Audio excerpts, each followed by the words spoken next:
Shirt, baby, pay us what you owe us, period. Ma'am, do you know y'all losing millions every season? Next question. We get a very tiny percentage of all the money that's made through the WNBA, which obviously is through our entertainment, well, the entertainment we provide. And so we want a fair and reasonable percentage of that. Should female basketball players get paid more money? They reportedly securing a new round of media rights deals with NBC, Amazon, and Disney, worth about $2.2 billion. Before a single ball was tipped, the WNBA set social media on fire. The players came out for their game, no warm-ups, just bold black shirts that read, "Pay us what you owe us."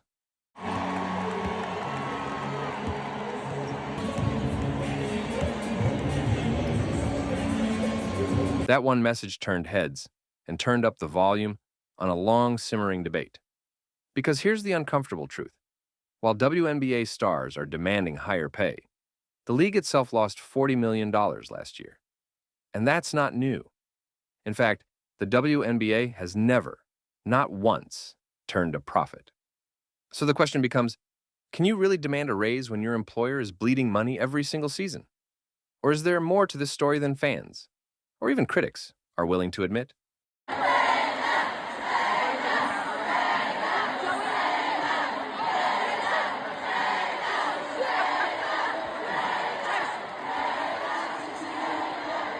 Let's get into the receipts. According to CNBC, the WNBA pulled in about $200 million in revenue last year, a solid number, sure. But they also spent $240 million just to keep the lights on. That's a clean $40 million loss. And historically, this isn't an outlier. The WNBA has been losing between $10 to $20 million every year for the past 2 decades. Some estimates put the total losses around $500 million since the league's founding. Just think about that. $500 million spent to keep the league alive, with no profits to show for it. Meanwhile, over in the NBA, they're not just surviving, they're printing money. Last year, the NBA brought in $13 billion in revenue, spent around $3 billion, and banked a massive $10 billion in profit. And here's the kicker.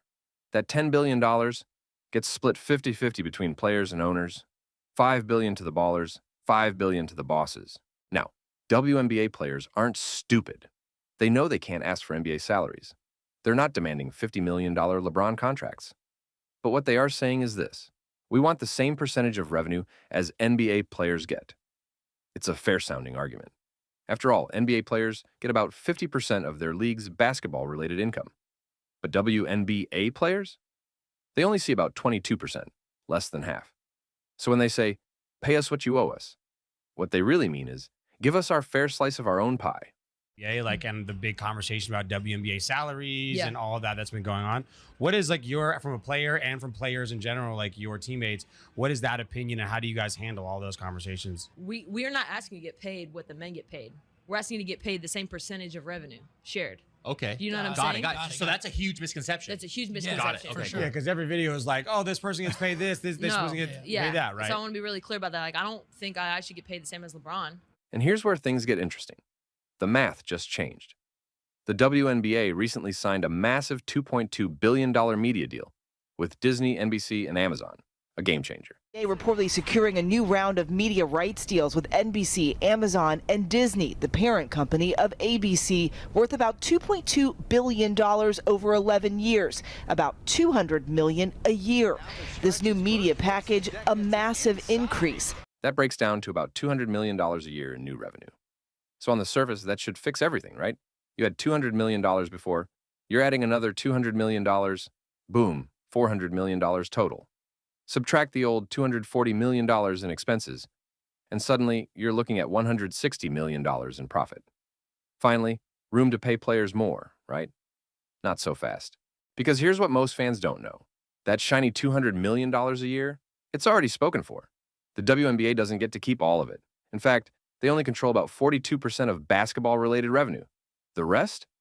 That goes to the NBA, which has been bankrolling the WNBA since day one, and a group of private investors who recently put up $75 million to keep the league from folding.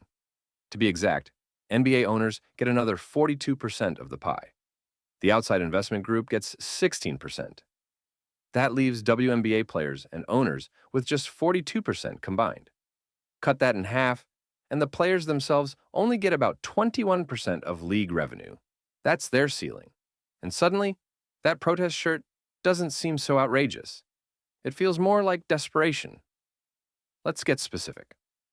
All WNBA players' salaries combined add up to just $16 million a year. That's less than some NBA bench players. With this new media money coming in, WNBA players are now in line to receive around $42 million annually from revenue sharing, a 200% jump. That could mean Caitlin Clark goes from making $78,000 a year to nearly $238,000. Is that still way below NBA money? Absolutely. But is it progress? Definitely. And most importantly, it's finally possible because the business is finally catching up to the talent. There's reporting about a $2.2 billion media rights deal out there. There's rumor of it? Reporting about the next media rights deal. Then if I'm not great with numbers, low ball. Why do you say that? That's a low ball. You're saying how much? 2.2 billion over 11 Not years. enough. Not even close. But before you grab your pitchforks and scream for equal pay, remember this. The league still has IOUs. That $2.2 billion isn't a blank check. It's an investment.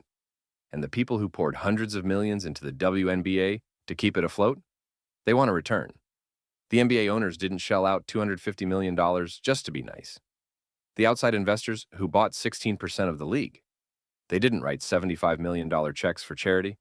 So yes, player salaries will rise, but only after these groups get their cut. That's how business works. Revenue comes in, debts get paid, and then the surplus gets divided. This is also why comparing the WNBA to women's soccer doesn't make sense. The U.S. women's national team case? That was a PR war, not a financial one. Courts later revealed that the USWNT actually earned more under their contract than the men's team over the same period. The equal pay lawsuit was built on a flawed narrative, and the legal system exposed that. The WNBA, on the other hand, has actual new revenue coming in. Their case is rooted in math, not media spin. So what happens next? Well, for the first time in its history, the WNBA has real leverage. Players aren't just fighting for bigger checks. They're finally operating in a world where bigger checks might actually be possible. They're negotiating a new collective bargaining agreement right now. Salaries will go up, not to NBA levels, but enough to matter. The protest worked. The TV money came in. The league is growing. But that also means the people who carried the financial burden during the hard years, the NBA, the investors, the early owners, they're going to get paid first. That's the trade-off. The WNBA is no longer a charity, but it's not a cash cow yet either. So now we're here. The money's on the table, and everyone wants a bigger slice. WNBA players are right to push. They deserve more. But they're also part of a business that's just now finally approaching sustainability. For years, this was a league surviving on lifelines. Now, for the first time ever, it's got legs. The players are ready to run. But before they sprint, the bills come due. Let me know in the comments, is this the turning point the WNBA has been waiting for? Or are these financial realities too big to ignore? Should players get more even if the league still isn't profitable? Or is 21% the hard ceiling for now?